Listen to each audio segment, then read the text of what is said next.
Good morning बच्चों आज हम प्रश्नावली 6.5 से संबंधित प्रमेय का अध्ययन करेंगे।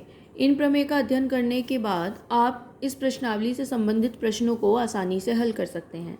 तो हम चलते हैं अपनी प्रथम प्रमेय की ओर, जिसमें है यदि किसी समकोण त्रिभुज के समकोण वाले शीर्ष को से कर्ण पर लंब डाला जाए तो इस लंब के दोनों ओर बने त्रिभुज संपूर्ण त्रिभुज के समरूप होते हैं तथा परस्पर भी समरूप होते हैं। इसका क्या अर्थ है? इसका अर्थ है कि हमने यहाँ पे एक त्रिभुज लिया ABC, जिसका एंगल भी समकोण है, यानी एक समकोण त्रिभुज है। हमने बिंदु B से बिंदु D पर हमने क्या डाल दिया? एक लंब डाल दिया, यानी ये एंगल कितना हो गया? समकोण हो गया। अब हमें सिद्ध ये करना है कि जो हमारा ये त्रिभुज है ये इस त्रिभुज के समरूप है, ये त्रिभुज इस पूरे बड़े त्रिभुज के समरूप है, ये एक त्रिभुज इस पूरे बड़े त्रिभुज के समरूप है। तो चलिए अब हम देखते हैं। सबसे पहले हम देखेंगे ट्राइंगल, हम देख रहे हैं ट्राइंगल ADB तथा ट्राइंगल ABC में। ठीक है, ट्राइंगल ADB कौन सा है? ये वाला, और ट्राइंगल ABC है ये पूरा बड़े वाला। इसमें आप देखिए दोनों में एंगल A समान है, क्योंकि एंगल A इसमें भी आ रहा है और एंगल A बड़े त्रिभुज में भी आ रहा है। इसी तरह एंगल ADB जो है वो एंगल ABC के बराबर है। एंगल ADB 90 डिग्री है और एंगल ABC ये भी कितना है? 90 डिग्री है। तो जब दो त्रिभुजों के दो कोण बराबर हो जाते हैं तो तीसरा कोण अपने आप ही बराबर होता है।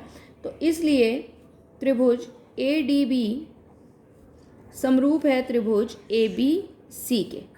ठीक है, किस लिए? क्योंकि इसके AA समरूपता, AA समरूपता कौन सी थी? आपको 9th में मैंने पढ़ाया था कि एक त्रिभुज के अगर दो कोण समान हैं, तीसरा कोण ऑटोमेटिक समान हो जाता है और उसके बाद वो दोनों त्रिभुज क्या हो जाते हैं? समरूप। इसी प्रकार हम ये सिद्ध कर सकते हैं, जैसे हमने ये सिद्ध किया कि ये जो ADB है ये इस पूरे ABC के समरूप है।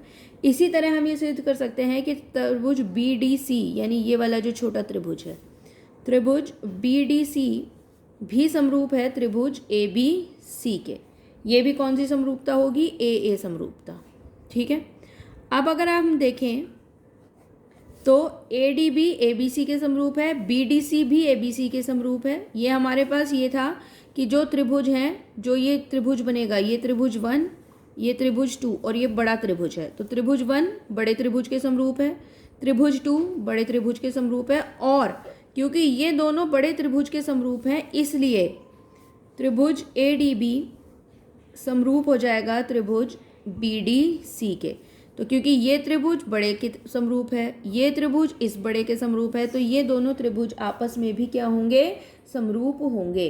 तो उससे हमारी ये प्रमेय सिद्ध हो जाती है। तो ये हम ध्यान रखेंगे कि अगर किसी समकोण त्रिभुज में समकोण वाले शीर्ष से कर्ण पर लंब डाला जाए तो जो दो त्रिभुज बनते हैं वो आपस में समरूप होते हैं तथा इस बड़े त्रिभुज के भी समरूप होते हैं। अगली प्रमेय पर आते हैं। एक समकोण त्रिभुज में कर्ण का वर्ग शेष दो भुजाओं के वर्ग के बराबर होता है। तो इस त्रिभुज को हमने ABC लिया है, इसमें AC कर्ण है। तो हमें जो सिद्ध करना है, हमें सिद्ध क्या करना है? हमें सिद्ध करना है कि AC का स्क्वायर, यानी कर्ण का जो स्क्वायर है वो AB square plus BC square है। ठीक है, यानी कि हमें सिद्ध क्या करना है? ये पाइथागोरस थ्योरम है, आप लोगों ने 9th में भी पढ़ी थी। अब आप लोग इसे ध्यान से समझेंगे। हम इसे कैसे सिद्ध करेंगे? हमने अभी ऊपर सिद्ध किया है कि ट्राइंगल ADB समरूप है ट्राइंगल ABC के। समझ रहे हैं कौन से हमने लिए? ADB और बड़े वाला त्रिभुज ABC। अभी हमने ऊपर सिद्ध किया कि ये दोनों आपस में क्या है? समरूप है। तो इस वजह से AD और AB का जो अनुपात होगा, AD यानी इस वाले त्रिभुज का आधार और बड़े त्रिभुज का आधार क्या है? ये वाली भुजा AB का जो अनुपात होगा वो AB अपॉन AC होगा, यानी AB और AC इस त्रिभुज का कर्ण है ये और बड़े त्रिभुज का कर्ण है ये। ठीक है, तो ये हमारे पास भुजाएं, क्योंकि भुजाएं क्या हैं? इसकी समानुपाती हैं।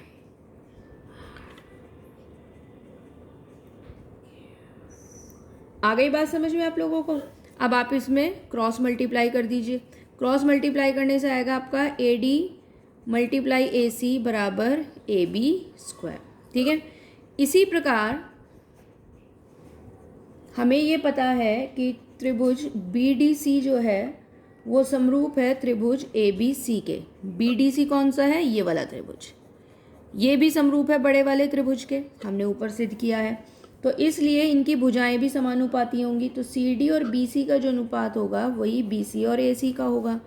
इन्हें आप क्रॉस मल्टीप्लाई कीजिए तो CD गुना AC बराबर BC का स्क्वायर। आ गई मेरी बात समझ में आप लोगों को? चलिए अब आप इसे समीकरण 1 मान लीजिए, इसे समीकरण 2 मान लीजिए, और आप अब इसका मैं शेष हिस्सा आपको इधर करवा रही हूँ। देखिए अब आप देखिए, आप समीकरण 1 और 2 को जोड़ दीजिए। जब आप समीकरण 1 और 2 को जोड़ेंगे तो जोड़ने पर आएगा आपका AD गुना AC प्लस CD गुना AC बराबर AB square plus BC square. तो यहाँ से हम AC कॉमन ले लेंगे, ये बचेगा AD plus CD is equal to AB square plus BC square. इसे हम ऐसे ही छोड़ देंगे, AB square plus BC square. अब यहाँ आप देखिए AD प्लस CD, ये पूरा AC बन गया, ठीक है। तो हम यहाँ लिखेंगे AC और इसकी जगह हम क्या लिख देंगे, गुना AC बराबर AB square plus BC square. तो ये हो गया AC स्क्वायर बराबर AB square plus BC square, और यही हमें क्या करना था, सिद्ध करना था, ठीक है। आपके पास ये प्रूफ आप लोग दोबारा से वीडियो देखेंगे तो आपको दोबारा अच्छे से समझ आ जाएगा। अब हमारे पास तीसरी एक बहुत इंपॉर्टेंट थ्योरम है कि यदि किसी त्रिभुज की एक भुजा का वर्ग अन्य दो भुजाओं के वर्गों के योग के बराबर हो तो पहली भुजा का सम्मुख कोण समकोण होता है। आप लोग ध्यान से इसे समझिए, ये जो हमारी प्रमेय है ये इस प्रमेय का बिल्कुल उल्टा है। ये प्रमेय ये कहती थी कि अगर ये कोण समकोण है तो इसका वर्ग, कर्ण का वर्ग, इन दो भुजाओं के वर्गों के योग के बराबर होगा, ये कहती थी। अब ये थ्योरम ये कह रही है कि अगर एक भुजा का वर्ग अन्य दो के वर्गों के बराबर है तो ये वाला जो कोण है ये क्या हो जाएगा, समकोण। ये चीज़ें आपने 9th में भी पढ़ी हैं। कोई थ्योरम हम पढ़ते हैं तो वो थ्योरम अगर सही होती है तो उसका जो रिवर्स होता है, उसका जो उल्टा होता है, वो भी क्या होता है, सही होता है। तो अब इस थ्योरम को प्रूव करने के लिए हम लोग एक दूसरा तरीका अपनाएंगे। हम यहाँ पर दो त्रिभुज लेंगे। हमने एक त्रिभुज मान लिया, देखिए ये त्रिभुज मैंने अपनी तरफ से माना PQR, और इसका एक कोण मैंने मान लिया 90 डिग्री, ठीक है। अब जितनी भुजा PQ है उसी के बराबर हम एक भुजा लेंगे AB, जितनी QR है उतनी ही हम एक भुजा लेंगे BC, और अब हमें ये सिद्ध करना है कि जो हमारे पास ये एंगल B है ये 90 डिग्री है, ठीक है, ये 90 डिग्री प्रूव करना है। तो हम देखते हैं त्रिभुज PQR में। PQR में हमें पाइथागोरस थ्योरम से ये पता है कि कर्ण का जो स्क्वायर है यानी PR का जो स्क्वायर है वो PQ square plus QR square है। सिंपल सी बात है। लेकिन हम ये कह रहे हैं कि ये जो भुजा AB है ये PQ के बराबर है, तो मैं यहाँ पे PQ की जगह AB स्क्वायर लिख देती हूँ। QR BC के बराबर है तो यहाँ मैं BC स्क्वायर लिख देती हूँ, ठीक है। लेकिन हमारे पास अगर हम देखें तो इसका मतलब ये हुआ कि ये जो PR स्क्वायर है ये किसके इक्वल है, AC स्क्वायर के, ठीक है। तो हमारे पास आया AC स्क्वायर बराबर AB square plus BC square. हमें तो सीधा सा हमें ये पता है कि एक त्रिभुज है जिसमें कि ये त्रिभुज है जिसमें AC स्क्वायर, AB स्क्वायर और BC स्क्वायर के योग के बराबर है। इस त्रिभुज से हमने ये सिद्ध किया कि PR square PQ square plus PR square के बराबर है। हमने ये दो समीकरण लिख दी। दोनों हमारे पास इस हिसाब से अगर देखा जाए, इधर भी AB square plus BC square, यहाँ भी AB square plus BC square, तो ये दोनों भी आपस में क्या हुए, बराबर। तो इसलिए PR स्क्वायर बराबर हो जाएगा किसके, AC स्क्वायर के, और अगर इनका वर्ग बराबर है तो PR भी जो है वो किसके बराबर हो जाएगा, AC के। चलिए अब हम आते हैं त्रिभुज ABC और त्रिभुज PQR में। इसमें हमने सिंपल देखा AB जो है वो PQ के बराबर है, AB PQ के बराबर ही हमने माना था। बी सी जो है वो क्यू आर के बराबर है, बी सी क्यू आर के बराबर है, हम मान के चले थे। ए सी बराबर, इसे हम यहाँ साइड में लिख देते हैं रचना, ये हमने रचना से किया, ये हमने रचना से किया। और ए सी पी आर के बराबर है, ए सी पी आर के बराबर है, ये हमने अभी अभी यहाँ सिद्ध किया है, तो हम यहाँ लिखेंगे सिद्ध किया है।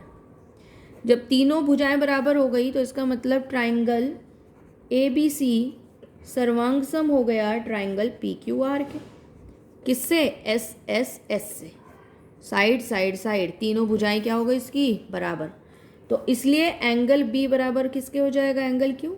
किससे? C P C T. याद है 9th में समझाया था आप लोगों को कि अगर दो त्रिभुज सर्वांग सम सिद्ध हो जाते हैं तो उनके संबंधित जो भाग हैं वो भी बराबर हैं।